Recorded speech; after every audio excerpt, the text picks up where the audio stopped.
당신은 사랑받기 위해 태어난 사람입니다. 이 찬양의 가사가 이렇습니다. 당신은 사랑받기 위해 태어난 사람, 당신의 삶 속에서 그 사랑 받고 있지요. 당신은 사랑받기 위해 태어난 사람, 당신의 삶 속에서 그 사랑 받고 있지요. 그러면서 더 놀라운 하나님의 그 메시지를 이 찬양 안에 담아냈습니다. 태초부터 시작된 하나님의 사랑은 우리의 만남을 통해 열매를 맺고 당신이 이 세상에 존재함으로 우리에게 얼마나 큰 기쁨이 되는지, 당신은 사랑받기 위해 태어난 사람, 지금도 그 사랑 받고 있지요. 이 찬양 안에는요, 변하지 않는 진리, 하나님의 계획하시고 하나님께서 부르시고 존귀하게 세우신 존재다라는 사실을 이 찬양 안에 가득 담아내고 있다는 거예요. 찬양 안에만 담아 있습니까? 아니죠. 이 말씀은 어떤 말씀을 여러분 기반하여 찬양을 만들었을까요? 저는 에베소서 1장 4절에서 5절 말씀을 생각하면서 이 찬양을 만들었지 않았을까? 그런 생각을 해보았습니다. 에베소서 1장 4절에서 5절 말씀 이렇게 이야기하죠. 곧 창세전에 그리스도 안에서 누구를 택했어요? 우리를 택하사 우리로 사랑 안에서 그 앞에 거룩하고 흠이 없게 하시고, 그 앞이 누구일까요? 하나님이시죠. 거룩하신 하나님 앞에 거룩하고 흠이 없게 하시려고 부르셨다.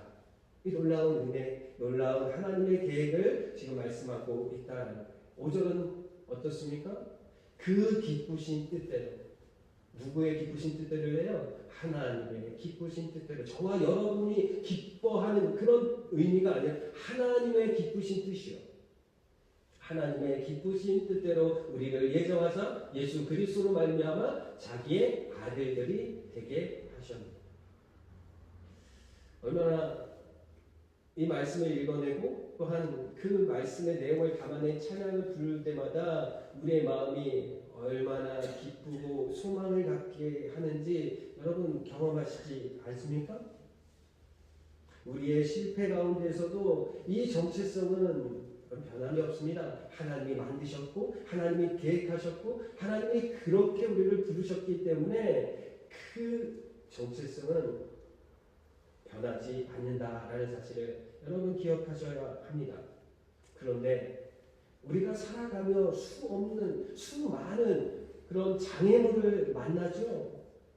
실패도 만나게 되고요. 오해도 갖게 되고 배신이나 관계의 상처, 경제적 위기, 어쩌면 사역의 좌절, 이런 것들 우리가 경험합니다. 그래서 그 순간마다 우리의 정체성이 어떻게 돼요? 흔들리게 되어지는 것입니다. 나는 정말 하나님의 사랑인가? 나는 정말 하나님의 사랑을 받고 있는가? 나는 여전히 가치 있는 존재인가? 내가 틀린 길을 가고 있는 것은 아닌가? 그 본래의 정체성은 흔들리게 되어지지요. 여러분, 그 본래의 정체성, 하나님이 우리에게 주신 그 본래의 정체성이 흔들릴 때 우리는 위험해집니다. 오늘 사무엘상 25장에 다윗이 바로 그런 상황이었어요. 다윗은 미련한 한 사람을 만나게 되어지는데 그 사람으로 인해서 하나님이 정해주신 자신의 본래의 정체성이 흔들리게 됩니다. 다윗은 지금 바란 광야에 있습니다. 다윗은 어떤 사람인가요? 하나님의 기름 부음을 받은 사람입니다. 어떤 기름 부음을 받았습니까? 왕위로 기름 부음을 받았습니다. 이스라엘의 왕으로 세움받았다는 의미입니다. 그러나 아직 왕이 되지는 않았지요. 그의 상황은 어떤 상황입니까? 왕 기름을 받았지만 사울에게 쫓겨 지금 광야를 떠도는 도망자의 삶을 지금 살고 있는 것입니다. 그러나 놀라운 것은 거친 광야의 환경, 사막의 바람과 굶주림도 적의 위협도 아니라 다윗의 정체성을 무너뜨리고 흔드는 것은 단 한 사람의 말이었습니다. 한 어리석은 사람의 말 한마디가 다윗의 정체성을 마구 흔들어 놓았다는 사실이죠. 다윗이 숨어 지내던 곳 근처에는 아주 큰 부자가 살고 있었습니다. 양이 몇 마리였다고요? 3,000마리. 염소는요? 1,000마리. 그의 이름은 무엇이었습니까? 나발이었습니다. 그 이름의 뜻이 참 재미있죠? 뜻이 무엇입니까? 어리석은 자였습니다. 그의 아내는 아비가일이었습니다. 성경은 그녀를 총명하고 용모가 아름다운 여자라고 소개하고 있습니다. 다윗과 그와 함께한 사람이 600명이 있었어요. 그 사람들이 그 광야에 살게 되었습니다. 그래서 나발은 그것으로 인해서 위협을 받은 것이 아니라 그들의 가축이나 그들의 삶을 보호하는 울타리 역할을 하게 되었습니다. 도둑도 짐승도 손해도 없이 나발의 가축들은 보호받게 되었고 나발의 가족들도 보호받게 되었습니다. 어느 날 성경은 이날을 양털 깎는 날이라고 소개하고 있습니다. 양털을 깎는 날은 그 시대의 가장 큰 축제의 날이었습니다. 축제, 예배, 저희가 예배 축제라고 하죠. 예, 그런 축제의 날, 잔치가 벌어지는 그런 날이었습니다. 수확의 날이었고 나눔과 잔치가 있는 날이었습니다. 다윗은 그래서 아주 공손하게 사람을 보내 말합니다. 우리가 당신의 것을 지켜주었으니 이제 우리에게 먹을 것을 좀 나눠 주십시오. 나발은 부자라고 이야기했습니다. 예, 양이 3,000마리, 염소가 1,000마리 이렇게 많은 것을 취한 사람이었습니다. 그리고 다윗에 의해서 다윗의 사람들, 다윗의 용맹스러운 어떤 군사들 같은 그런 용사들의 보호를 받았습니다. 그럼에도 불구하고 나발은 어떻게 말합니까? 나발은 호통을 치며 이렇게 말하죠. 사무엘상 25장 10절 이렇게 말합니다. 우리 함께 읽어볼까요? 시작. 나발이 다윗의 사람들에게 대답하여 이르되 다윗은 누구며 이새의 아들은 누구냐? 요즘에 이 주인에게서 억지로 떠나는 종이 많구나. 여러분 다윗은 누구냐? 나발은 갈렙 족속이라고 말합니다. 성경이 읽으셨죠? 갈렙 족속은 유다 지파에 속한 그런 족속입니다. 유다 지파에 속한 사람 다윗도 동일했습니다. 자기 지파에서 그리고 다윗 어떤 존재였습니까? 어떤 존재였나요? 소문이 났죠. 뭐 때문에 소문이 났습니까? 여러분 다윗과 골리앗 잘 아시잖아요. 거대한 블레셋의 장군, 엄청 거대한 그 골리앗을 어떻게 했습니까? 무찌른 사람입니다. 그의 이름을 모를 리 없습니다. 자기 유다 지파에서 그렇게 용맹스러운 사람, 거대한 골리앗을 무찌른 사람, 이스라엘 사람들은 다 알았습니다. 왜 나발이 몰랐을까요? 알고 있었습니다. 그러나 적극적으로 거부하는 거죠. 그러면서 11절에 이렇게 말하죠. 내가 어찌 내 떡과 내 물과 내 양털 깎는 자를 위하여 잡은 고기를 가져다가 어디서 왔는지도 알지 못하는 자들에게 주겠느냐 한지라. 성경은 나발을 미련한 자라고 부르고 있어요. 그의 행동 때문이 아니라 그의 언어가 이미 그가 어떤 존재인지를 지금 증명하고 있기 때문입니다. 그래서 독일의 철학자 하이데거는 이런 말을 했죠. 언어는 존재의 질이다. 어떤 언어를 사용하는지 그 언어를 사용하는 사람의 존재를 어떻게 해요? 말해주는 것을 의미하죠. 우리가 어떤 언어를 사용하는지 우리의 존재가 드러나는 것입니다. 여러분 어떤 언어를 사용하십니까? 하나님의 언어를 사용하십니까? 아니면 세상의 언어를 사용하십니까? 여러분 하나님의 사람이죠. 그러니 여러분 어떤 언어를 표현해내야 합니까? 하나님의 말들. 하나님이 우리에게 허락해 주신 그 축복의 말들을 해야 합니다. 그런데 나발은 그 말을 하는 것에서 실패합니다. 다윗을 모른다고 말합니다. 적극적으로 거부합니다. 그가 왕으로 기름을 부음을 받았다는 것을 이미 알고 있었을 것입니다. 그런데도 그는 말합니다. 다윗이 누구냐? 이것은 무지에서 나온 말이 아니지요. 몰라서 그가 말한 것이 아닙니다. 어떤 정보 수집의 실패로 인해서 얻은 그런 무지가 아니지요. 나발은 몰라서 그렇게 말한 것이 아닙니다. 분명히 알았습니다. 그러나 인정하고 싶지 않았던 것. 이미 알고 있었습니다. 그러나 인정하고 싶지는 않았다라는 것.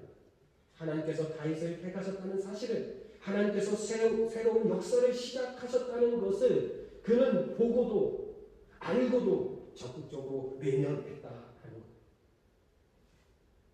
그래서 그의 말은 다윗을 향해 큰 비수를 꽂게 합니다. 다윗만 거부한 겁니까? 아니요. 하나님의 일하심을 거부한 것입니다. 하나님을 향한 거부였습니다. 다윗이 누구냐? 하나님, 나는 당신이 선택한 이 일들을 인정할 수 없습니다. 하나님, 나는 당신의 역사에 참여하지 않겠습니다. 나는 내 기준으로, 내 생각으로 내가 저 사람을 평가하고 판단하겠습니다. 하나님의 계획과 하나님의 일하심을 적극적으로 거부하고 있는 것입니다. 사랑하는 여러분, 사람의 말 한마디가 한 사람의 영혼을 무너뜨릴 수 있습니다. 하나님의 사람 다윗이 지금 무너져 내리고 있어요. 거인의 칼 앞에서도 흔들리지 않던 사람 다윗. 그러나 그는 한 사람의 말 앞에 무너집니다. 그래서 다윗이 그 600명 중에 400명에게 이렇게 말합니다. 칼을 차라. 너희 모두 칼을 차라 라고 명령합니다. 다윗은 400명의 사람들을 무장시켜 나발의 집을 치고 나발을 죽이기 위해서 그렇게 그 걸음을 걸어냅니다. 나발의 한마디가 하나님의 사람 다윗의 분노를 촉발시켰다라는 것입니다. 칼보다 날카로운 것이 무엇일까요? 말이라고 이야기합니다. 관계를 깨뜨리는 것도 사람의 마음을 무너뜨리는 것도 대부분 한 문장, 한 단어에서 시작되어 우리의 말. 나발의 어리석음으로 인해 온 집안이 진멸당하는 위기를 접촉하게 되어지는 것이죠. 우리는 살아가며 종종 어리석은 자를 만나게 되어집니다. 그리고 또 그 어리석은 자 앞에 우리가 무너질 때가 있지요. 우리 마음이 무너지고 우리의 생각이 무너질 때가 있습니다. 나발처럼 상대의 수고를 무시하고 은혜를 당연하게 여기는 그런 존재 자체를 가볍게 여기는 말들로 그렇게 상처를 입기도 합니다. 이 말들이 분노를 만들고 관계를 깨뜨리고 공동체를 흔듭니다. 나발과 같이 사시는 분이 혹시 이 자리에 있으십니까? 멈추십시오. 반대로 나발과 같은 사람을 마주하고 계십니까? 그런 분들도 멈추십시오. 나발을 상대로 싸우는 것은 영성이 아닙니다. 어리석은 자를 이기는 것이 하나님의 사람의 사명이 아닙니다. 영성은 어리석은 사람을 이기는 힘이 아니라 하나님이 하실 일을 하나님께 맡기는 것입니다. 하나님께 맡기는 능력, 이것이 영성이라는 거예요. 저와 여러분들이 우리의 삶 속에서 하나님께 맡기는 영성, 하나님께 모든 것을 맡기며 그 하나님과 함께 동행하기로 선택한 그런 믿음의 사람, 영성이 깊은 하나님의 사람들 다 되시기를 주님의 이름으로 부탁을 드립니다. 사랑하는 여러분, 참 감사한 것은 우리가 만나는 사람, 우리가 이런 공동체 안에는 나발 같은 사람만 있는 것이 아니에요. 어떤 사람 또 있습니까? 아비가일 같은 사람도 있다라는 거예요. 다윗이 분노하여 나발을 죽이겠다고 달려온다는 소식을, 이 이야기를 아비가일, 나발의 아내 아비가일이 듣습니다. 아비가일은 어떤 사람이었습니까? 지혜롭고 현숙한 여인이었습니다. 아비가일은 다윗에게 다시 그가 누구인지, 어떤 정체성을 가지고 있는 자인지 기억나게 해준 사람입니다. 이런 현명한 그리고 지혜로운 그런 하나님의 사람들이 다 되시길 바랍니다. 잠언서 31장 26절에 보면요, 입을 열어 지혜를 베풀며 그의 혀로 인애의 법을 말하며. 이 잠언서 31장은 현숙한 여인의 어떤 그런 모습들을 이렇게 우리에게 알려주는 말씀입니다. 현숙한 여인은 입을 열어 지혜를 베풀며 그의 혀로 인애의 법을 말한다. 하나님의 지혜, 하나님의 그 사랑을 드러내는 것. 당신은 사랑받기 위해 태어난 사람입니다. 아비가일은 분노하며 나발을 죽이겠다고 달려오는 다윗 앞에 섭니다. 그러면서 이렇게 이야기하죠. 사무엘상 25장 28절에서 29절 말씀입니다. 우리 함께 읽어볼까요? 시작. 주의 여종의 허물을 용서하여 주옵소서. 여호와께서 반드시 내 주를 위하여 든든한 집을 세우시리니 이는 내 주께서 여호와의 싸움을 싸우시며 내 주의 일생에 내 주께서 악한 일을 찾을 수 없으리이다. 아비가일은 다윗 앞에 섭니다. 그리고 다윗의 정체성을 이야기하죠. 그리고 하나님의 계획도 이야기합니다. 하나님이 당신을 보호하시고 당신을 지켜주시고 당신이 삶을 살 때 하나님이 위로하시며 하나님이 함께 하십니다 라고 말씀하고 있는 거예요. 그리고 지금은 당신이 지금 마치 도망자의 신세로 광야에서 머물고 있지만 당신의 집은 든든히 세워질 것입니다. 무슨 의미입니까? 다윗의 왕권이 이제 세워질 것이다. 든든히 세워질 것이다 라고 말하고 있는 것입니다. 그리고 이렇게 말하죠. 당신은 사람과 칼을 겨누며 싸우는 자가 아닙니다. 하나님을 위해 싸우는 자입니다. 하나님의 말씀, 하나님의 그 뜻을 위하여 싸우는 자입니다. 그러면서 29절에 이렇게 말합니다. 함께 읽어보겠습니다. 사람이 일어나 내 주를 찾아 내 주의 생명을 찾을지라도 내 주의 생명은 내 주의 하나님 여호와와 함께 생명상 속에 쌓였음을 것이요 내 주의 원수들의 생명은 물매로 던지듯 하나님께서 그것을 던지시리이다. 아비가일 다윗 앞에서 한 말 가운데 가장 강력한 표현이 무엇일까? 여러분 이거 아니겠습니까? 하나님께서 당신의 원수들을 생명을 물매로 던지듯 던져 버리실 것입니다. 이 말을 듣는 다윗의 심정은 어땠을까요? 다윗의 생각을 아마 흔들었을 것입니다. 엘라 본장이가 생각났을 것입니다. 소년 어렸을 때 다윗 그 어렸을 때의 기억이 떠올랐을 것입니다. 그리고 물매 하나가 기억났겠죠. 그리고 거인 골리앗이 생각났을 것입니다. 하나님께서 당신의 원수들의 생명을 물매로 던지듯 던져 버리실 것입니다. 골리앗 앞에 선 다윗의 힘과 능력으로 다윗이 골리앗을 무너뜨리겠다는 어떤 용맹스러움이 골리앗을 넘어뜨린 것이 아니죠. 하나님이 하셨습니다. 하나님이 다윗을 사용하여 골리앗을 무너뜨렸습니다. 그날 다윗은 자기 힘으로 싸운 것이 아니라 하나님의 이름으로 나갔지요. 하나님이 대신 싸워 주실 것이다 라는 그 믿음 안에 나아갔다는 것입니다. 아비가일은 다윗에게 이렇게 말하는 것입니다. 다윗, 당신은 스스로 원수를 처리하는 사람이 아닙니다. 당신은 하나님이 대신 싸워 주시는 사람입니다.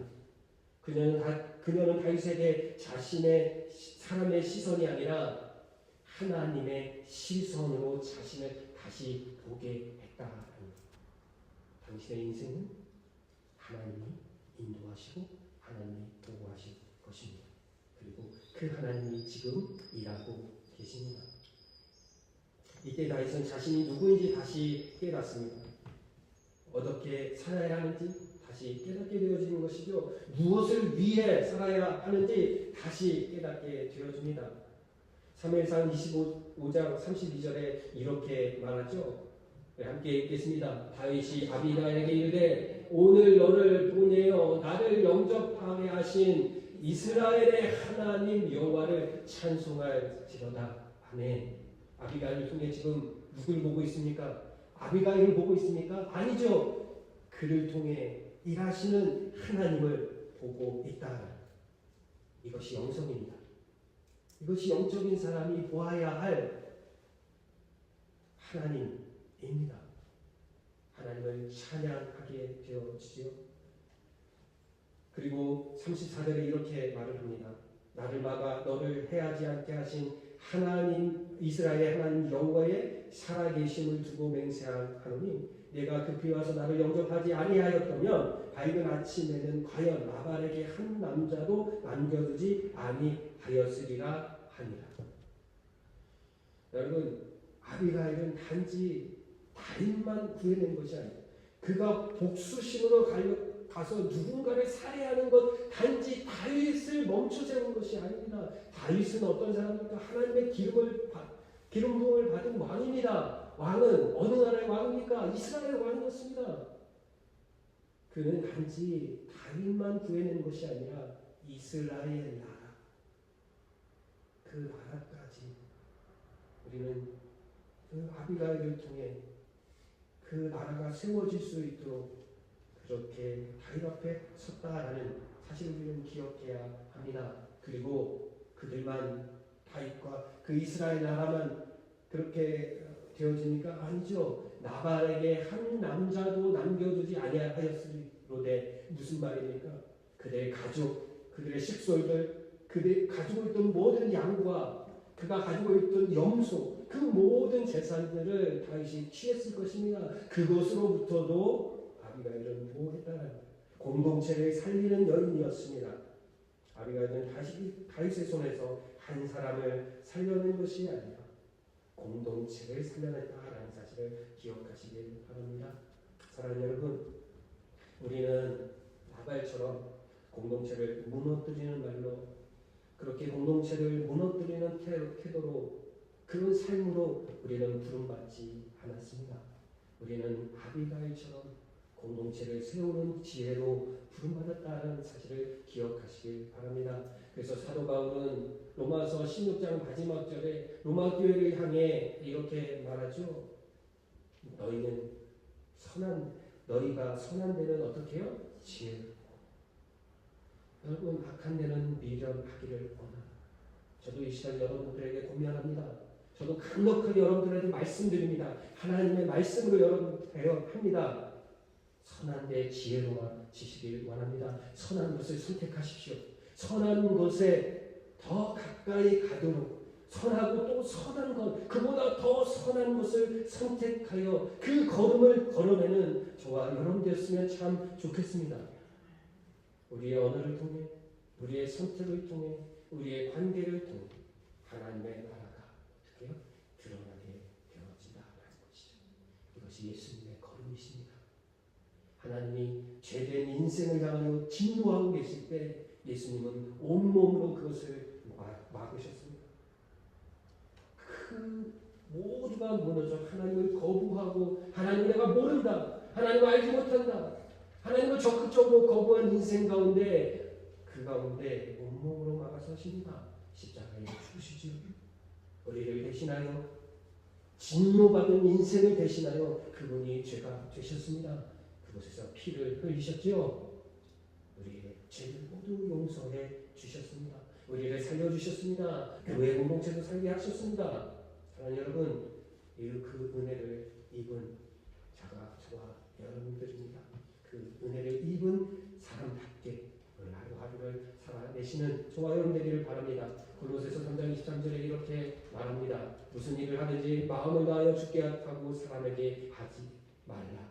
이제는 공동체를 무너뜨리는 사람이 아니라 공동체를 살리는 사람, 공동체를 세우는 하나님의 사람들 다 되시기를 주님의 이름으로 축원합니다.